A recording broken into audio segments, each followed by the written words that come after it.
Hello student, मैं हूँ प्रगति प्रिया। आज है आपका लेक्चर नंबर 4।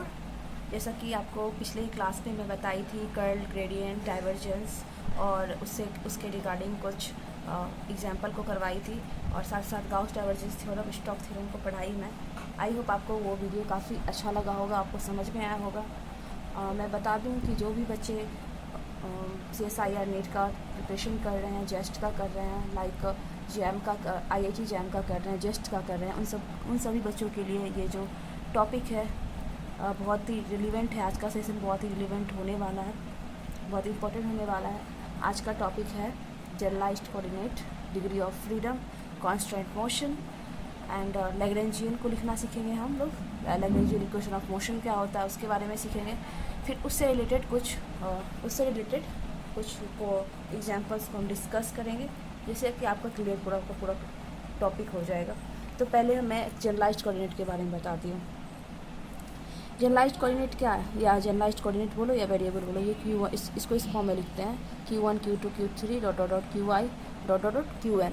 ये जो QI होता है ना, ये जनरलाइज्ड फॉर्म में है। ये क्या है, दीज आर इंडिपेंडेंट कोऑर्डिनेट्स और वेरिएबल्स। हम अगर ये जो जनरलाइज्ड कोऑर्डिनेट है इसका हम यूज़ करते हैं पोजीशन या मोमेंटम निकालने के लिए। ये कोई ज़रूरी नहीं है, ये हम किसी भी क्वांटिटी, फिजिकल क्वांटिटी को इससे निकाल सकते हैं, इसलिए इसको जनरलाइज्ड कोऑर्डिनेट बोला गया। इफ़ मान लो कि अगर QI पोजीशन को रिप्रेजेंट कर रहा है, देन इसका जो फर्स्ट डेरिवेटिव है टाइम के रिस्पेक्ट में वेलोसिटी को रिप्रेजेंट करेगी। एंड देन अगर ये मोमेंटम को रिप्रेजेंट कर रहा है QI, तो QI डॉट फोर्स को रिप्रेजेंट करेगा। First order derivative dQi/dt। Moment, rate of change of momentum क्या होता है, फोर्स होता है, right. And rate of change of velocity क्या होता है, rate of change of position क्या होता है, वेलोसिटी होता है, राइट।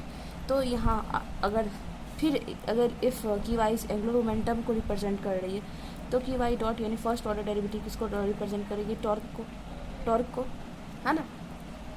तो यहाँ आप देख सकते हो कि एक जनरलाइज्ड कोऑर्डिनेट कितने चीज़ को रिप्रेजेंट कर रही है, किसी को भी रिप्रेजेंट, किसी भी फिजिकल क्वांटिटी को रिप्रेजेंट कर सकती है, पोजीशन हो या मोमेंटम या एंगुलर मोमेंटम हो। उसके करस्पॉन्डिंग जो फर्स्ट ऑर्डर डेरिवेटिव है उसमें भी चेंजेस आएंगे, ओके।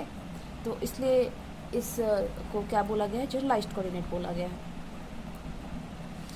अब मैं आपको बताती हूँ कॉन्स्टेंट मोशन। कॉन्स्टेंट मोशन या कॉन्स्टेंट क्या होता है। जैसा कि इसके नाम से ही कॉन्स्टेंट मतलब अवरोधक, यानी किसी भी मोशन पे, किसी भी ऑब्जेक्ट के मोशन पे अगर मैं ये लिमिटेशन लगा दूँ तो क्या हो जाएगा, कॉन्स्टेंट मोशन हो जाएगा। Limitation of the object on the limitation of the motion on the object is known as constant motion, और limit to motion of the object is known as constant motion. Simply कि उसके motion पे limitation लगा दूँ किसी भी object के motion पे, तो क्या हो जाएगा, कॉन्स्टेंट मोशन हो जाएगा, ओके। कॉन्स्टेंट मोशन हो जाएगा। और कांस्टेंट क्या है, कांस्टेंट है कोई भी चीज़ जो कि वो रोक रही है, कोई भी चीज़ फ्रीली मूव करने से, उसी को कांस्टेंट कहते हैं, राइट। अब मैं आपको बताऊंगी इसका एग्जांपल। सपोज यहाँ एग्जांपल ये है, मैं बताई हूँ कि ये कोई भी मान लो एंट है या कोई भी ऑब्जेक्ट है, ये सर्कुलर मोशन पे मूव कर रही है, सर्कुलर पाथ पे, सर्कमफ्रेंस पे। तो इसके अंदर भी कांस्टेंट मोशन है, इसके अंदर भी लिमिट लग चुका है, क्योंकि ये ना ही ऊपर मूव कर सकती है, ना ही नीचे कर सकती है, ना ही राइट, ना ही लेफ्ट, सिर्फ इसके अराउंड वो मोशन कर सकती है। देन ये क्या हो जाएगा, कांस्टेंट मोशन हो जाएगा। एग्जांपल हो, अब मान लो कि मैं एक स्ट्रिंग बांध दी है, स्ट्रिंग के दोनों वोल्ट से एक स्ट्रिंग को जो है लगा दिया है, और उसके ऊपर जो है मैं किसी मतलब कोई भी ऑब्जेक्ट चल रही है, मान के चलो एंट ही चल रही है, तो इसका मोशन क्या होगा, इधर से उधर, उधर से इधर। यानी इसका जो मोशन पे जो चींटी का मोशन है और एंट का मोशन है, उस पर क्या किया मैंने, लिमिट लगा दिया, लिमिटेशन लगा दिया। तो ये चींटी इधर ही मूव, लेफ्ट और राइट ही मूव कर पाएगी, वो भी स्ट्रिंग के अलॉन्ग। ना ही वो जेड एक्सिस में मूव कर सकती है, ना ही वाई एक्सिस में, अलॉन्ग ओनली एक्स एक्सिस ये मूव कर सकती है। इसलिए इसमें कॉन्स्टेंट मोशन का एग्जाम्पल हो गया। अब मैं टाइप इसका बताती हूँ कि constant motion, there are two type of constant motion. एक होता है, टू टाइप का कॉन्स्टेंट मोशन होता है, एक होता है होलोनोमिक कॉन्स्टेंट मोशन, एक नॉन होलोनोमिक कॉन्स्टेंट मोशन। दोनों में मेन डिफरेंस क्या है, होलोनोमिक कॉन्स्टेंट मोशन वो मोशन है जिसको मैं इक्वेशन के फॉर्म में लिख सकती हूँ, but non holonomic constant motion वो है जिसको मैं इक्वेशन के फॉर्म में नहीं लिख सकती। एंड इसे इक्वालिटी के रूप में मतलब के फॉर्म में लिख सकती हूँ, राइट। जैसे कि यहाँ पे दे रखा है पॉलिनॉमियल कांस्टेंट मोशन को इस तरह से इक्वेशन के फॉर्म में लिख सकती हूँ मैं Q1 Q2 Q3 dot dot Q1 equal to 0 and F equal to Q1 Q2 Q3 dot dot Q1 and T does not equal to मतलब इज लेस देन और इक्वल टू 0, यानी इसको इक्वेशन के फॉर्म में मैं नहीं लिख सकती पॉलिनॉमियल कांस्टेंट मोशन को। मैं इसका एक एग्जांपल के थ्रू भी आपको क्लियरिफाई करती हूँ। तो और जैसे कि मैंने अभी बताया कि it can be written in the equation form polynomial constant motion को, और नॉन पॉलिनॉमियल कांस्टेंट मोशन को it can't be written in the form of equation, right. अब मैं इसका एक एक एग्जाम्पल देती हूँ जिससे कि आपको पूरा क्लियर हो जाएगा, क्लियर, ओके। मान के चलो ये सर्कल है, राइट, ये सर्कल है। इस सर्कल पे एक एंट मूव कर रही है, सर्कुलर मोशन कर रही है सर्कमफ्रेंस के अलॉन्ग। तो इस एंट का मैं इक्वेशन बता सकती हूँ मोशन का। ये आर स्क्वायर, ये मान लो ये आर है, तो आर स्क्वायर इसका तो क्या हो जाएगा x square plus y square, okay. ये इक्वेशन ऑफ सर्कल है। देन ये इक्वेशन, तो ये इक्वेशन के फॉर्म में मैं लिख ली ना। इसका जो एंट का मोशन है वो सर्कुलर मोशन है और कांस्टेंट टू मूव कर रही है अलोंग द सर्कमफ्रेंस, तो इसका ये हो जाएगा, मतलब ये इस फॉर्म में हम इसका इक्वेशन लिख सकते हैं x square plus y square minus r square is equal to 0। ये फॉर्म ऑफ इक्वेशन में लिख ली मैं। लेकिन नॉन हॉलोनॉमिक कांस्टेंट मोशन की मैं बात करूँ तो मान के चलो कि एक रूम है क्यूब के जैसा, क्यूब के जैसा एक रूम है, और उस रूम में कोई भी ऑब्जेक्ट मूव कर रहा है, मान लो किसी भी पॉइंट पे, इस पॉइंट पे या किसी भी पॉइंट पे मूव कर रहा है, तो मैं उसका ये नहीं बता पाऊँगी ना एग्जैक्ट इसका इक्वेशन क्या होगा। आप देखो कि इसका जो साइड है, ये लेंथ विड्थ और हाइट है, लेंथ ए है, हाइट बी है, विड्थ सी है, तो इसका अगर इस पॉइंट पे हो या इस पॉइंट पे हो, तो इसका एक हम कैसे लिख सकते हैं, किस अनुसार उसका लिख सकते हैं कि उसका पोजीशन कैसे होगा। तो 0 is less than X is greater than equal to A, यानी 0 to a के बीच में वो लाई कर सकती है कहीं भी, किसी भी पॉइंट पे, यानी फिक्स नहीं है ना। यहाँ पे अगर इस पॉइंट पे बी पे है, इस पॉइंट पे, तो हम 0 to b के बीच में उसका मोशन लाई करेगा, वाई एक्सिस के अलॉन्ग, जेड एक्सिस के अलॉन्ग 0 to c के बीच में उसका लाई करेगा। दैट मीन्स हम ये यहाँ पे इक्वेशन के फॉर्म में नहीं लिख सकते हैं नॉन हॉलोनॉमिक कांस्टेंट मोशन को, ओके। ये जो मैं एक हाफ सर्कल का भी एग्जांपल देती हूँ, अगर हाफ सर्कल है उस पर कोई एंट जो है मूव कर रहा है, देन यहाँ पे भी जो है ना, यहाँ पे जो है हम इसको इक्वेशन के फॉर्म में नहीं लिख सकते हैं, राइट। हाँ, कैसे नहीं लिख सकती हूँ, देखो ये x square plus y square is greater than equal to r, ऐसे हो सकता है कि एंट जो है ऐसे मूव कर रही है, ऐसे, राइट। देन अब क्या मैं आपको बताऊंगी डिग्री ऑफ फ्रीडम के बारे में, क्या डिग्री ऑफ फ्रीडम क्या है, ओके। डिग्री ऑफ फ्रीडम एक वेरिएबल है, minimum number of independent variable required to specify the motion of the object is known as degree of freedom, okay. ये degree of freedom क्या होता है, एक minimum number of independent coordinate या variable होता है, वो मोशन ऑफ द ऑब्जेक्ट को स्पेसिफाई करने के लिए, राइट, जिसको हम डिग्री ऑफ फ्रीडम कहते हैं। डिग्री ऑफ फ्रीडम का जो जनरल फार्मूला होता है वो क्या होता है डिग्री ऑफ फ्रीडम का, इधर मैं लिखती हूँ डिग्री ऑफ फ्रीडम शॉर्टकट में ND माइनस के, ठीक है। N हो गया number of particle, and D हो गया डायमेंशन, एंड K हो गया equation of constant motion, okay. And मान के चलो मैं एग्जांपल देती हूँ, एक ये वाला चीटी वाला एग्जांपल मैं लेती हूँ कि तो वॉल में एक स्ट्रिंग जो है इस तरह से फिक्स है और उस पर चीटी एंड जो है मूव कर रही है उस स्ट्रिंग पे, तो इसका जो ये मोशन है अराउंड इसके हो रहा है, यानी इसका जो डिग्री ऑफ फ्रीडम है ना 1 है। हाउ, क्योंकि ये इधर ही मूव कर सकता है या इधर मूव कर सकता है, तो डिग्री ऑफ फ्रीडम इसका 1 होगा। हाउ, आप बोलोगे कैसे, और इसका कांस्टेंट जो है ना 2 होगा, इक्वेशन ऑफ कांस्टेंट कैसे कि ये ना ही ये वाई एक्सिस में मूव कर सकता है, ना ही जेड एक्सिस में मूव कर सकता है, ये ओनली एक्स एक्सिस में मतलब पॉजिटिव एंड नेगेटिव मूव कर सकता है, देन इसका डिग्री ऑफ फ्रीडम क्या होगा 1 होगा, राइट।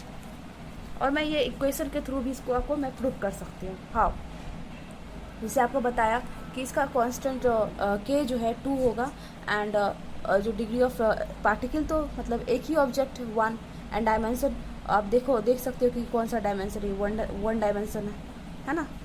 वन डायमेंशन ही है ना। हाँ ऐसे भी कर सकते हो, वन डायमेंशन है, ठीक। पार्टिकल भी वन है इसलिए डिग्री ऑफ फ्रीडम भी वन है। हाँ ऐसे भी हम बोल सकते हैं, राइट। 3D में क्या होगा, 3n-k। अब सपोज ये देखो, ये आप एक सर्कुलर पाथ है, इस सर्कुलर पाथ पे एंट जो है मूव कर रहा है, और यहाँ जो है आर फिक्स है, ये थीटा इसी वेरिएबल हो रहा है, तो यहाँ पे डिग्री ऑफ फ्रीडम भी 1 होगा, राइट। यहाँ पे भी डिग्री ऑफ फ्रीडम 1 होगा।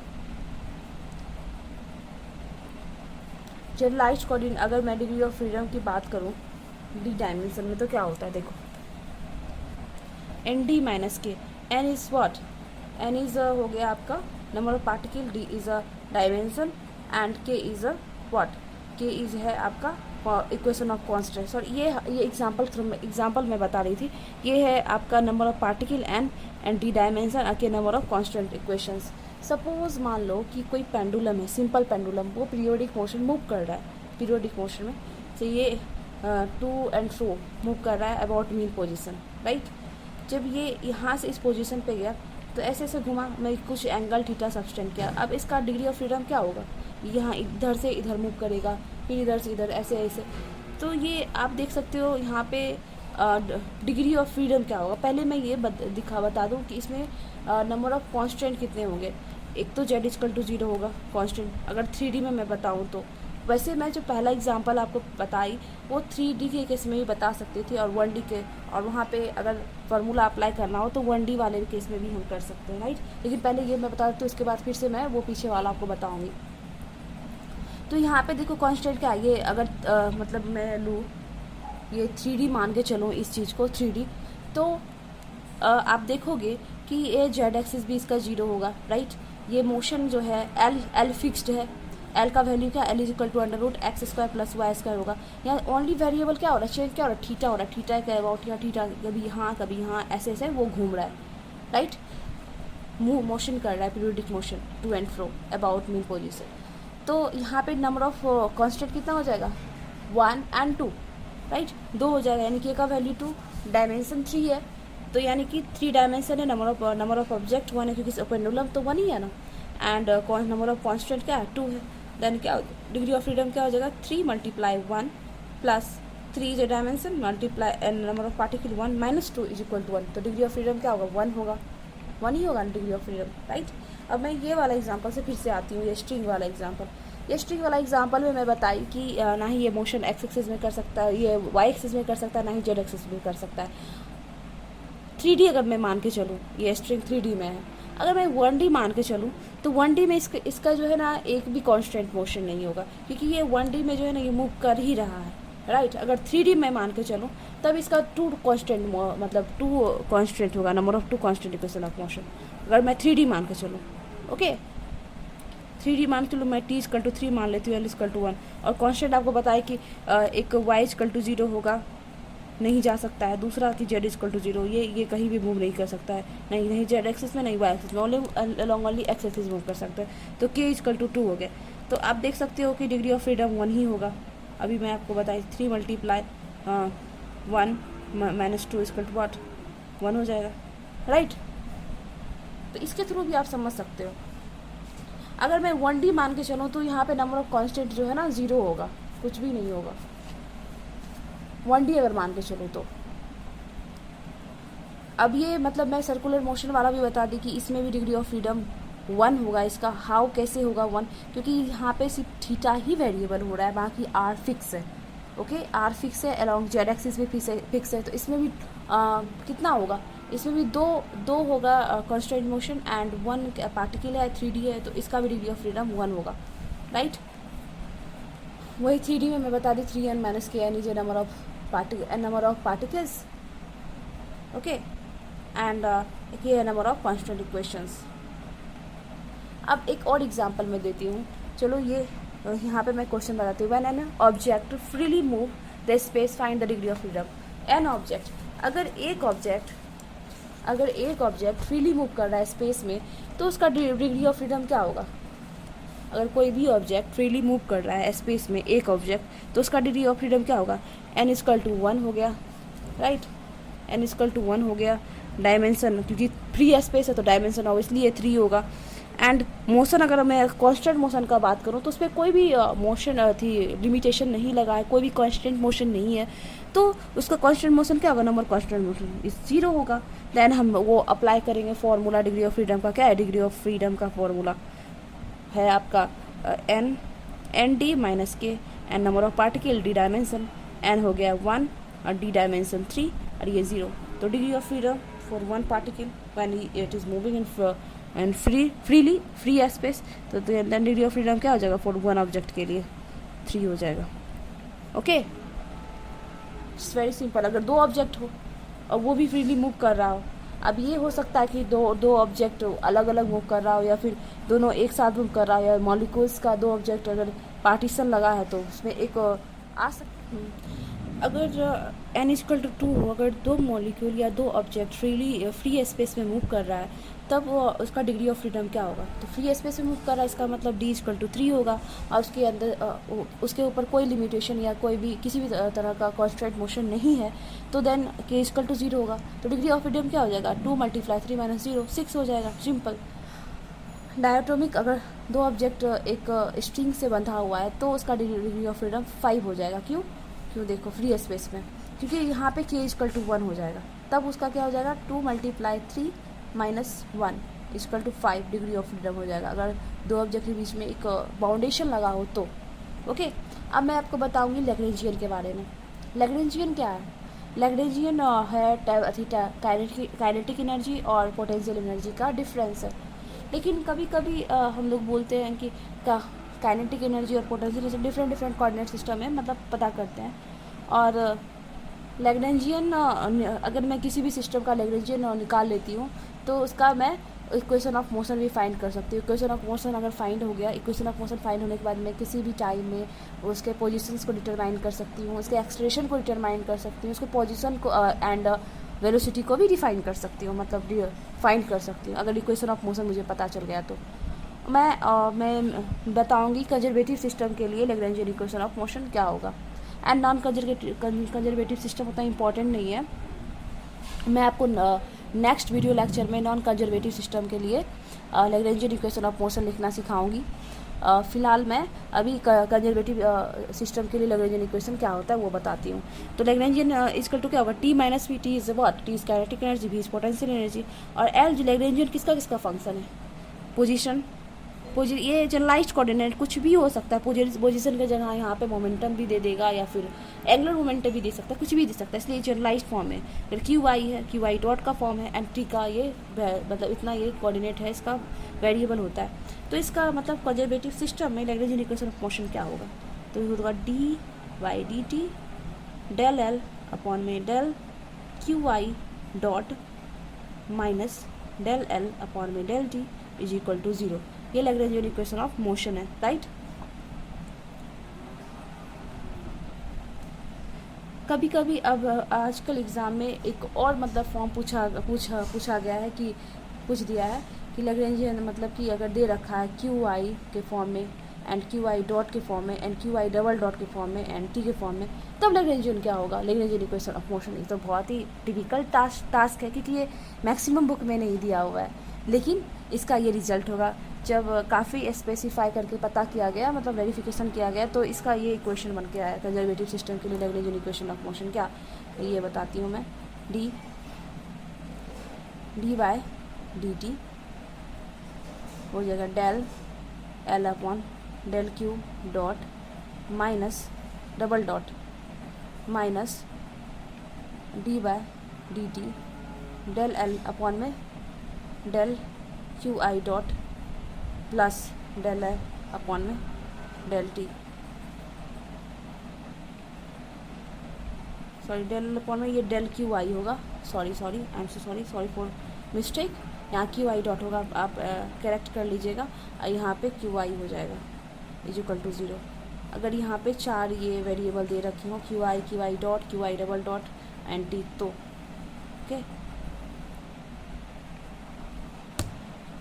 अब मैं इसका एग्जांपल करवाती हूँ, तो इससे आप पूरा क्लियरिफाई हो जाएगा, पूरा क्लियर हो जाएगा कि क्या क्या है।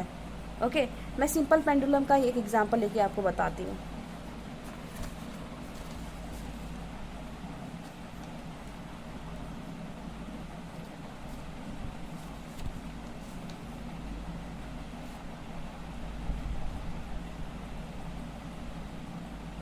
ये सिंपल पेंडुलम का है क्वेश्चन।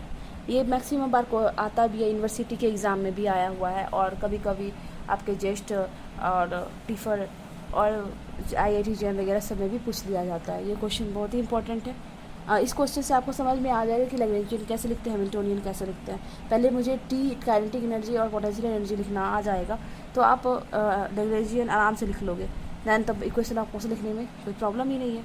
लेकिन हाँ, ये भी ध्यान में रखना होगा, आपको इंश्योर करना होगा कि इसमें डिग्री ऑफ फ्रीडम कितना है, क्योंकि डिग्री ऑफ फ्रीडम जितना होगा उतना ही लैग्रेंजियन इक्वेशन ऑफ मोशन बनेगा, राइट। अब देखो, सिंपल पेंडुलम है, कांस्टेंट 2 में XY plane, write down equation of motion and degree of freedom, sorry equation of constant and degree of freedom Lagrangian. अब बताइए, आपको यहाँ से कांस्टेंट का भी रिवीजन हो जाएगा, कांस्टेंट इक्वेशन कैसे निकलेगा, राइट। अब यहाँ देखो, अगर इसको 3D में हम कंसीडर करते हैं तो देखो यहाँ पे ये पेंडुलम है, यहाँ से ये मूव करके यहाँ आया, ये थीटा आपका जो है एंगल सब्सटेंड कर रहा है ये। देन आप देखोगे कि यहाँ पे जो वेरिएबल है ना ओनली वन है, या डिग्री ऑफ फ्रीडम बोल लो तो degree of freedom only theta ही है, एक ही डिग्री ऑफ फ्रीडम है। और कांस्टेंट इक्वेशन ऑफ मोशन अगर बात करें कि इक्वल टू 2 होगा, क्यों?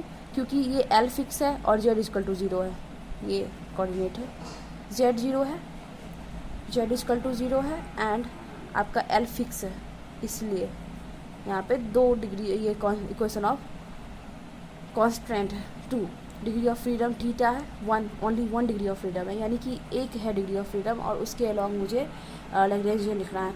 अब ये पोलर कोऑर्डिनेट सिस्टम में आप जहाँ पढ़े होंगे पर जानते होंगे कि हम कैसे काइनेटिक एनर्जी लिखते हैं, हाफ mv², राइट।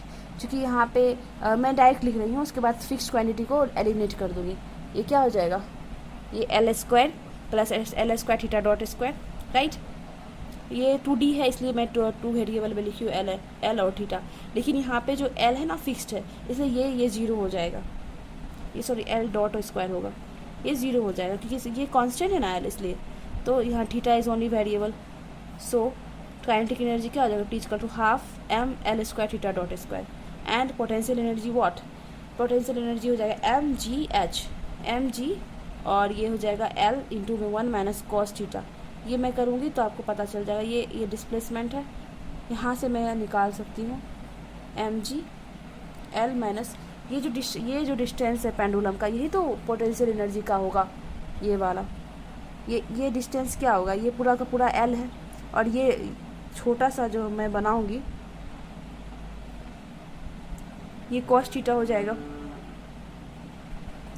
सॉरी ये हो जाएगा आपका L, ये वाला, ये जो डिस्टेंस है ना, ये हो जाएगा आपका L कॉस थीटा, अब पूरा का पूरा L है, तो ये इतना छोटा सा डिस्प्लेसमेंट, ये क्या हो जाएगा आपका dx, L minus L cos theta, तो वो हाइट है, तो mg equal to potential equal to mg L into 1 minus cos theta, ठीक है, 1 माइनस कॉस थीटा। आप इसको सिंपल फॉर्म में भी लिख सकते हो, क्योंकि mg h तो L कॉस थीटा माइनस में, क्यों? क्योंकि ये जो है ना, ये आपका निगेटिव साइड है ना y का, mgy अगर हम लेंगे तो यही y लेते हैं ना, ओके। यहाँ थीटा इज वेरिएबल है, तो यहाँ पे t equal to half mL² theta dot square and y potential energy is what mgl into 1 minus cos theta, इसको इस फॉर्म में भी लिख सकते हो। देन ये आपका लैग्रेंजियन क्या बनेगा, t minus p, difference of kinetic energy minus potential energy, half mL² theta dot square minus mg into 1 minus cos theta, right. अब मैं इसका इक्वेशन ऑफ मोशन भी लिख सकती हूँ, ये देखिए मैंने कांस्टेंट इक्वेशन ऑफ मोशन लिखा है, number of constant equation, constant motion, right.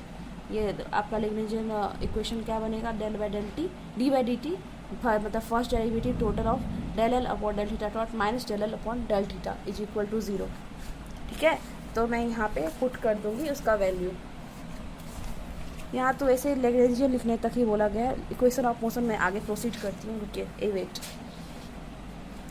आपका ये टी आ गया, कितना आया T, half mL² theta dot square and भी आ गया क्या, भी आया आपका mgl 1 माइनस कॉस थीटा। इसको आप कुछ और भी लिख सकते हो, तो l हो जाएगा t माइनस बी, यानी half ml square theta dot square minus mgl into 1 minus cos theta. Okay, अब मुझे इक्वेशन ऑफ मोशन लिखना है, तो पहले मैं क्या क्या निकाल लेती हूँ। इक्वेशन ऑफ मोशन क्या होता है, Lagrangian equation of motion, d/dt del l upon में डेल, क्योंकि यहाँ थीटा वेरिएबल है इसलिए थीटा के रिस्पेक्ट में थीटा डॉट होगा, माइनस डेल l अपॉन में del theta is equal to 0। Conservative system के लिए ये होता है इक्वेशन ऑफ मोशन। ये है ना, मैंने लिखा है फिर भी लिख दी, नो प्रॉब्लम। अब मैं यहाँ पे del L by del theta dot निकालती हूँ। डेल एल अपॉन में डेल थीटा डॉट क्या हो जाएगा, थीटा डॉट वाला ही टर्म कंसीडर करूँगी मैं, ये वाला थीटा डॉट रहा, तो ये हो जाएगा half M L square theta dot का क्या हो जाएगा 2 थीटा डॉट हो जाएगा, थीटा डॉट का थीटा 1, तो 2 cancel out is equal to, ये तो 0 हो जाएगा ये वाला टर्म, क्योंकि इसमें कोई भी थीटा डॉट का टर्म नहीं है। ओके, तो ये हो जाएगा M L square theta dot. Okay, अब मैं डेल एल अपॉन में डेल थीटा निकालती हूँ, तो थीटा एक यही है, ये वाला टर्म तो 0 हो जाएगा जब मैं मल्टीप्लाई करूँगी, तो ये माइनस माइनस प्लस हो जाएगा, माइनस माइनस प्लस हो जाने के बाद फिर सब कॉस थीटा का डिफ्रेंसिएशन माइनस साइन थीटा होता है, तो यहाँ M G L sine theta हो जाएगा। अब नाउ मैं इस पर ये पुट करूँगी तो क्या हो जाएगा, D by D T M L square theta dot minus M G L sine theta is equal to 0। Okay, ये अलग है। अब मैं इसका डिफ्रेंसिएशन करूँगी, क्योंकि यहाँ पे एक ही वेरिएबल है थीटा डॉट, तो ये डबल डॉट हो जाएगा, double differentiation M L square theta double dot minus M G L sine theta is equal to 0। ये इक्वेशन ऑफ मोशन आ गया, सिंपल। अब मैं एक और एग्जांपल आपको बताती हूँ। ओके, ये वाला एग्जांपल बताती हूँ। ये आपका दिसंबर 2014 में आया है क्वेश्चन, PYQ है ये क्वेश्चन, आपके CSIR नेट में आया है दिसंबर 2014 में। क्या कहता है ये question, the equation of motion of A system describe by the time dependent Lagrangian. Time dependent Lagrangian यहाँ दे रखा है, आप देख सकते हो, है ना। अब आपको पूछ रहा है क्या इक्वेशन ऑफ मोशन आप कैसे निकालोगे ऑफ ए सिस्टम, तो इक्वेशन ऑफ मोशन कैसे निकालोगे आप, यहाँ लैग्रेंजियन दे रखा है, तो डायरेक्ट आप इक्वेशन ऑफ मोशन अप्लाई करोगे। मोशन अभी आपने इक्वेशन ऑफ मोशन के बारे में बताया, ये होता है equation of motion, D by D T del L by del Q dot Q I dot minus D L by del del Q I equal to 0। लेकिन हम यहाँ पे पता कर लूँगी कि कौन कौन सा वेरिएबल है। यहाँ देखो वेरिएबल कौन सा है, एक्स डॉट ही लग रहा है वेरिएबल, सिर्फ एक्स है, तो एक्स को कंसीडर करके मैं यहाँ पे डिग्री ऑफ ये इक्वेशन ऑफ मोशन लिख सकती हूँ। चलो मैं ये क्वेश्चन आपको दिखा दी, मैं सॉल्व खुद से करके आपको दिखाती हूँ। Okay,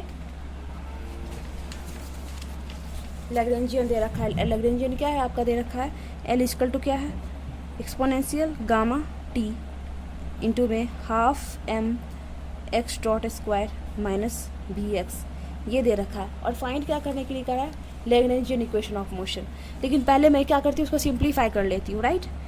exponential minus sorry exponential to the power gamma T into में नहीं लिखूँगी ऐसे, into half M X dot square minus B X into exponential gamma T, right. Equation of motion क्या होता है, क्योंकि यहाँ पे एक्स वेरिएबल है ओनली, तो इक्वेशन ऑफ मोशन होगा D over D T del L upon में del X dot minus del L upon में del X is equal to 0।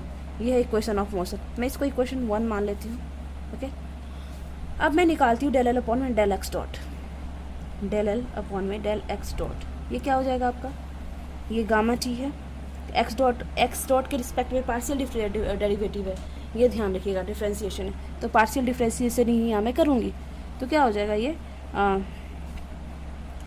Half M X dot का 2 इंटू एक्स डॉट हो जाएगा, ठीक है। अब minus into exponential gamma T है, तो 2 कैंसिल आउट हो गया, और ये हो जाएगा M X dot exponential gamma T, no problem. अब मैं इसका डेरिवेटिव निकालती हूँ, डी बाई डी टी निकालती हूँ, क्या हो जाएगा del L by del X dot. अब देखो ये तो फुल डेरिवेटिव है ना, D over D T time के रिस्पेक्ट में derivative M X dot exponential to the power gamma T. अब इसका डेरिवेटिव मैं कैसे करूँ, देखो क्योंकि ये भी तो फुल डेरिवेटिव है, इसका भी करना होगा, यू भी टर्म माना होगा, इसको यू मान लो, इसको भी मान लो और उसके बाद कर लो। पहले इसका डेरिवेटिव करूँगी तो मैं क्या होगा, एम एक्स डबल डॉट होगा, एक बार करूँगी तो डबल डॉट आ जाएगा एक्सपोनेंशियल, ये gamma T as it is and plus फिर ये एज इट इज़ रहेगा एम एक्स डॉट। अब इसका डिफ्रेंसिएशन करूँगी तो क्या हो जाएगा, gamma exponential gamma T, T का 1 हो जाएगा, राइट। तो मैं क्या करूँ, इसमें एक्सपोनेंशियल गामा टी को कॉमन ले लेती हूँ, एक्सपोनेंशियल गामा टी को कॉमन लेने के बाद M X double dot plus M X dot, ये रहा, इतना इक्वल टू इतना निकल गया। ये इक्वेशन मान लो कि 2 है, ये D by D T del L upon में डेल एक्स डॉट, ये 3 है। हाँ, अब मैं ये निकालती हूँ del by del L by del X, ये देखो क्या हो जाएगा, ये माइनस में है तो ये क्या हो जाएगा, माइनस डेल भी एक्स बाय डेल एक्स, क्योंकि एक ही टर्म है, इंटू एक्सपोनेंशियल गामा टी। अब मैं ये सारे वैल्यूज़ को इसमें पुट करूँगी इस इक्वेशन में, सारे वैल्यूज़ को जब इस इक्वेशन में पुट करूँगी तो क्या होगा, exponential gamma T into M X double dot plus M X dot minus minus minus ये क्या हो जाएगा, प्लस हो जाएगा ना, क्योंकि माइनस में पहले से डेल वी एक्स अपॉन में del X exponential gamma T is equal to 0। Gamma T दोनों में आ रहा है, इसलिए इसको कॉमन लेके मैं उधर करूँगी तो वो 0 हो जाएगा, मतलब एम एक्स डॉट, ये तो 0, ये 0 नहीं हो सकता, ये 0 होगा, प्लस डेल वी एक्स, ये लैग्रेंजियन इक्वेशन ऑफ मोशन हो गया आपका। Okay, M X dot double dot plus M X dot plus del B X del X is equal to 0, अगर लैग्रेंजियन ये दे रखा हो ये वाला, तो ये आपका 2014 में दिसंबर में CSIR नेट में पूछा गया क्वेश्चन है। ओके, PYQ है ये।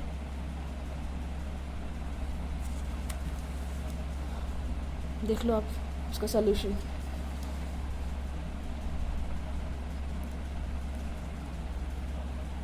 ओके, आई होप आपको जो मैं आज का टॉपिक मैं बताई हूँ वो बहुत ही आपको समझ में आया होगा और आपको अच्छा लगा होगा। अगर ये वीडियो आपको अच्छा लगा और समझ में आया तो लाइक सब्सक्राइब करें और दोस्तों के साथ शेयर करें। दोस्तों के साथ शेयर करना मत भूलें, कमेंट करना भी मत भूलें। अगर कोई किसी भी प्रकार का डाउट हो रहा हो तो आप ज़रूर पूछ सकते हैं इसी कमेंट सेक्शन में। ओके, तो आज के लिए इतना ही, और कल के लेक्चर में मैं बताऊंगी नॉन कंजर्वेटिव टाइप सिस्टम के लिए लैग्रेंजियन इक्वेशन ऑफ मोशन कैसे लिखते हैं, and Lagrangian to Hamiltonian, Hamiltonian to Lagrangian कैसे करते हैं, and Hamiltonian equation of motion कैसे लिखते हैं। ये सारा टॉपिक जो है काफ़ी इंपॉर्टेंट है एग्जाम पॉइंट ऑफ व्यू से। Okay, thank you so much. मिलते हैं नेक्स्ट लेक्चर में। Bye, take care, till then happy and